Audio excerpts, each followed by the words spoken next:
Welcome to Popternative, where we dive into topical discussions from the worlds of pop culture, social media, and sports. Here is your host, Peter Remoliotis, aka PD Beats. PD Beats here from Popternative. We do Aaron Branch, but Unstable, streaming now on Netflix. Welcome to the show. Thanks so much for being here. Dude, thank you for having me. I'm happy to be here. I'm excited to chat with you. I mean, it's crazy, right? You go, you film a show, you kind of play the waiting game, the world, the Netflix world, which we know it's a lot of people get to kind of see it. What's it been like this last week where people are able to finally see what you worked on? Dude, it's been a lot of hiding in my room. It's been a lot of curtains closed and blocking myself out. But no, it's been insane. I got recognized at a 7-Eleven the other day. Wow. By an entire family. Like, it was like... Were you getting like a Slurpee and just like, hey, Unstable? Yeah, I was getting a Slurpee and they were like, hey, weren't you in Unstable? But actually, they didn't even like talk to me. It was just like whispers. It was so funny. The husband says, that's the guy from Unstable. And the wife says, hilarious. No, it's not. Why would he be here? And oh my God. That is crazy. It's ridiculous. It's interesting because one of my favorite things about this show is there's a lot of kind of elements at play. There's kind of the sneaky genre bending happening, right? Where you laugh and then you think and you kind of like, you get emotional and everything. Is there an element that you enjoyed the most based on everything I just said when you're reading the script for this? Or was it just kind of all of it together?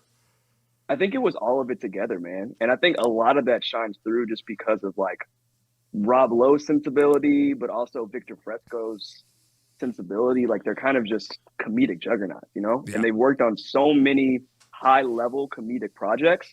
To have all of that together into one project is pretty amazing, you know? And I think it really shines through. It's pretty awesome because you even look at your character as well. I mean, I like asking this question because I feel like it really relates to this show, because I feel like the shows that hit right now are the ones that make you think and do a lot of self-reflection. And I think that's what this show really does. And during the pandemic, we had a lot of time to do self-reflection because we were at home and everything. And I feel like a show like Unstable just hits harder and relates more instantly because we were going through a lot of kind of what the characters are going to. I'm curious if you thought about that at all, the self-reflection component of things. I definitely did. I like the idea. I think that because of the pandemic, obviously the pandemic was detrimental in so many ways. But a lot of people were able to really connect with themselves and were able to kind of get in touch with their emotions. So to be on a show that's kind of in this world where people are kind of starting to kind of come back into the world and kind of see their friends again and kind of get back into their routine, into their lives, you know, everyone's kind of working from a place of, I am trying to be healthier, you know? And I think this show kind of touches on that. Like, how do I heal? How can I, you know, be around the right people and do life good? Totally. No, it's so well said. You act on Unstable on Netflix. You do stand-up comedy. When do you start realizing the tag team of acting and stand-up comedy? The fact that there's stand-up comics that act. The fact that there's actors that do stand-up comedy. When do you start kind of noticing that? Like, I'm curious about that because it really is a tag team.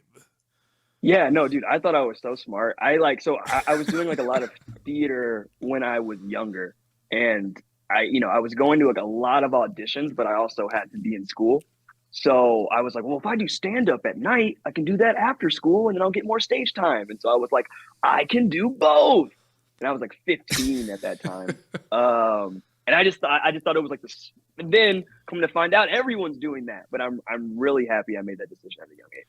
It's interesting, too, because I feel like it's back and forth. I love hearing about stand-up comedians that were like, I just wanted to do stand-up, and then acting kind of just came my way, and then the other way around. I love that. Which one was your first love? Was it just storytelling in general, or did you really have a love for comedy and making people laugh? Like, I'm just curious about that.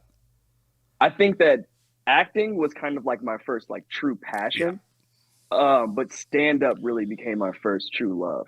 And then as time progressed, comedic acting kind of made a lot more sense to me, especially in college. Yeah. Yeah, to be able to be on a project that I'm able to blend those two worlds together it really warms my heart to everything I've always wanted. Totally. I feel like this show is really good to go in fresh. That's why I kind of haven't asked you specific kind of questions about your characters. This is the closest thing I'm going to ask you in terms of it. But no, I hope you agree with me. Like, I watched this show not knowing too much about it, and that's awesome. I loved it. You know what I mean? And I'm so happy to hear that, man. That means a lot. So it's awesome. Okay, so what was something about your character that really kind of resonated with you when you were filming it? Because reading the script and then going and kind of seeing it at Video Village, I feel like is two different things. But when you actually went in and started kind of playing this character, what was something you really resonated with this character, Aaron? I think that his earning to wanting to be accepted, especially it felt like a version of me in like my early 20s when I was roaming around LA, with just a backpack and a dream, man. And I kind of just, I took on so many different roles and so many different positions. Like, I've been a project manager before, I've been like an assistant before.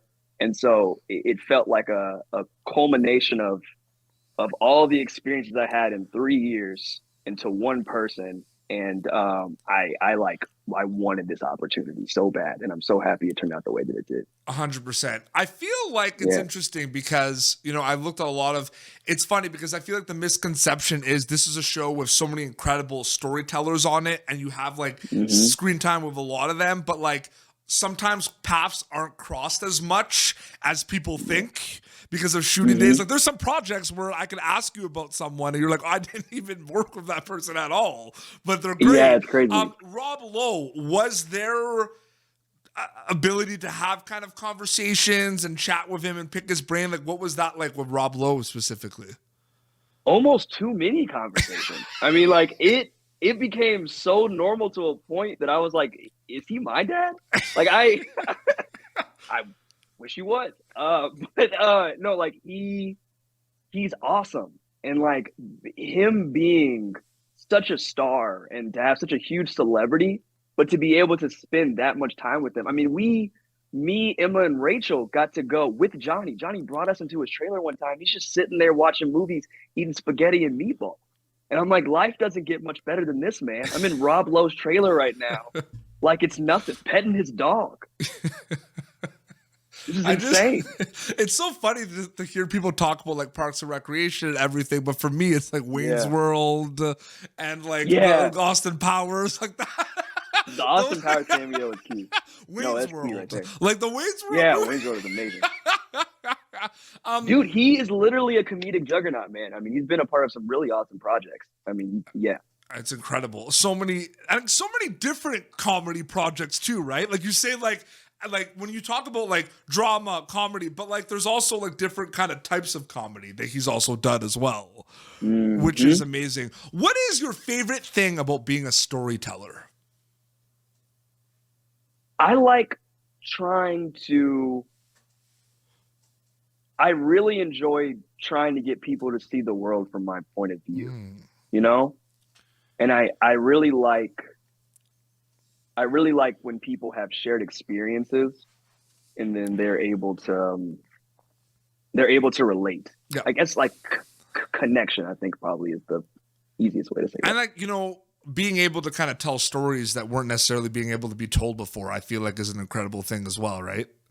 Yeah, and I think Netflix does a really good job of that, which is why I feel incredibly lucky to be on this platform. They do an incredible job. They do an incredible job, and Unstable is streaming now worldwide on Netflix. So it sure is, man. It is. And I'm so happy for you in the cast, and congratulations, seriously. And Aaron, thank you so much for your time. It was super great chatting with you, man. Dude, thank you so much. It was really nice talking to you too. Instagram is where they keep up to date with stuff, right? Is it just your name, Aaron Branch? It's just Aaron Branch World, and like the planet. Again, I don't want to sound like a broken record, but watch Unstable now on Netflix. Watch Unstable. This has been Pop Turnitive, youtube.com/Pop Turnitive. Previous episodes. Until next time, this is Aaron Branch and PD Beats signing off. Thank you for tuning in to Pop Turnitive. Make sure to check out our past episodes of Pop Turnitive on YouTube. Be sure to like Pop Turnitive on Facebook and follow us on Twitter. This has been an Autograph Communications production.